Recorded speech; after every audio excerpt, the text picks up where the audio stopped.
దొక్కనియద్దు.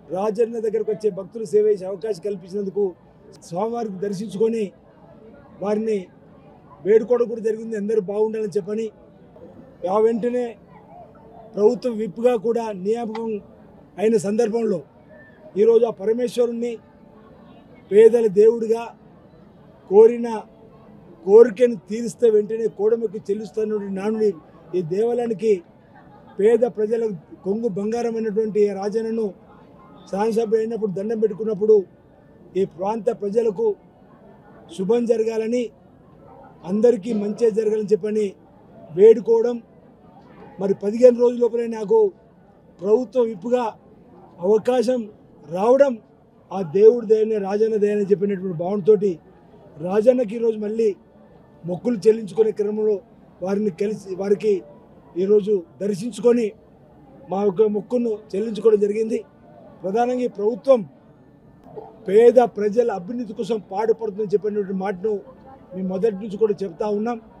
గత 3 మాసాల నుంచి గడప గడపకు కాంగ్రెస్ పార్టీలో వరంగల్ రైతు డిక్లరేషన్ చెప్పగలిగినాం, చేవెళ్లలో ఎస్సీ ఎస్టీ డిక్లరేషన్ చెప్పగలిగినాం, కామారెడ్డిలో ఉన్న బీసీ డిక్లరేషన్ను, హైదరాబాద్లో మైనార్టీ డిక్లరేషన్ను ప్రజలకు ఎప్పటికప్పుడు చెబుతూ చైతన్యపరుస్తూ 9 సంవత్సరాల ఈ బీఆర్ఎస్ ప్రభుత్వం ప్రజా వైఫల్యాన్ని గమనించమని చెప్పినటువంటి వైనం ఆ తదుపరి తుక్కుగూడ మహాసభలో శ్రీ రాజీవ్ గాంధీ ప్రాంగణంలో శ్రీ సోనియా గాంధీ గారు 6 గ్యారంటీలను ఏవైతే అమలు చేస్తాం మీ ఆశీస్సుతో ప్రభుత్వం రాగానే చెప్పినటువంటి ఆ 6 గ్యారంటీలు కూడా మీ ప్రజల్లోకి తీసుకొని పోగలిగినటువంటి సందర్భంలో ప్రజలందరూ కూడా మార్పు కోరి ఈరోజు కాంగ్రెస్ పార్టీకి అవకాశం ఇచ్చింది.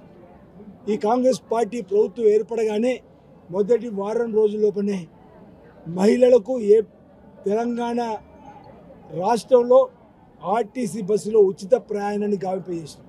మహిళా తల్లులు సంతోషంతో అనేక దూర ప్రయాణాలు ఎవరికి చేయనటువంటి వారు ఈరోజు ఈ ఉచిత ప్రయాణం వల్ల బంధుత్వాలు పెరుగుతూ ఉన్నాయి, బాంధవ్యాలు పెరుగుతూ ఉన్నాయి, చిరు వ్యాపారులకు మేలు కలుగుతుంది.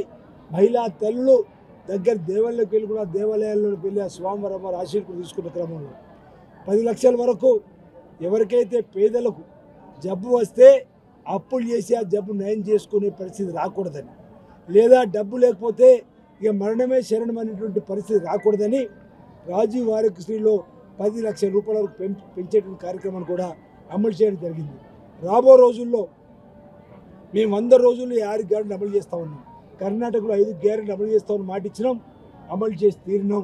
ఇక్కడ కూడా 100 రోజుల్లో ఒక్కొక్క గ్యారెంటీని వీలైనంత తొందరలో 100 రోజుల్లోనే పూర్తి చేసి పేద ప్రజల అభ్యున్నతి కోసం ఈ ప్రభుత్వం పాటుపడుతుందని చెప్పిన మాట ఈ సందర్భంగా తెలియజేస్తూ, నేను ప్రభుత్వ విప్పుగా నియామకమైనటువంటి తదుపరి ఆ రాజరాజస్వామిని దర్శించుకొని స్వామివారిని ప్రార్థన చేయడం జరిగింది.